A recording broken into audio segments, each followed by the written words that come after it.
இன்னும் பலர் தொழுவதே கிடையாது.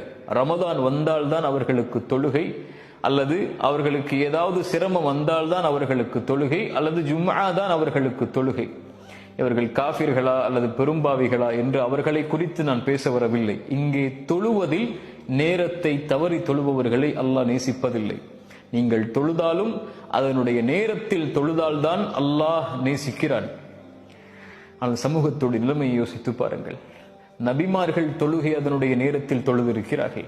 முஹம்மது ரசூலுல்லாஹ் ஸல்லல்லாஹு அலைஹி வஸல்லம் எம்முடைய தூதர் கடைசி தருவாயில் அவர்கள் செய்த அறிவுரையை நினைத்து பாருங்கள்.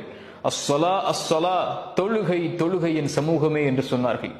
மரணப்படுக்கை, எழுந்திருக்கிறார்கள், மயக்கடித்து கீழே விழுகிறார்கள், மறுபடியும் எழுந்திருக்கிறார்கள், மயக்கடித்து கீழே விழுகிறார்கள். ஒவ்வொரு முறை எழுந்திருக்கும் போது அல்லாஹுடைய தூதர் தன் மனைவியை பார்த்து கேட்ட கேள்வி, சமூகம் என் நபித்தோழர்கள் தொழுது விட்டார்களா என்று கேட்டார்.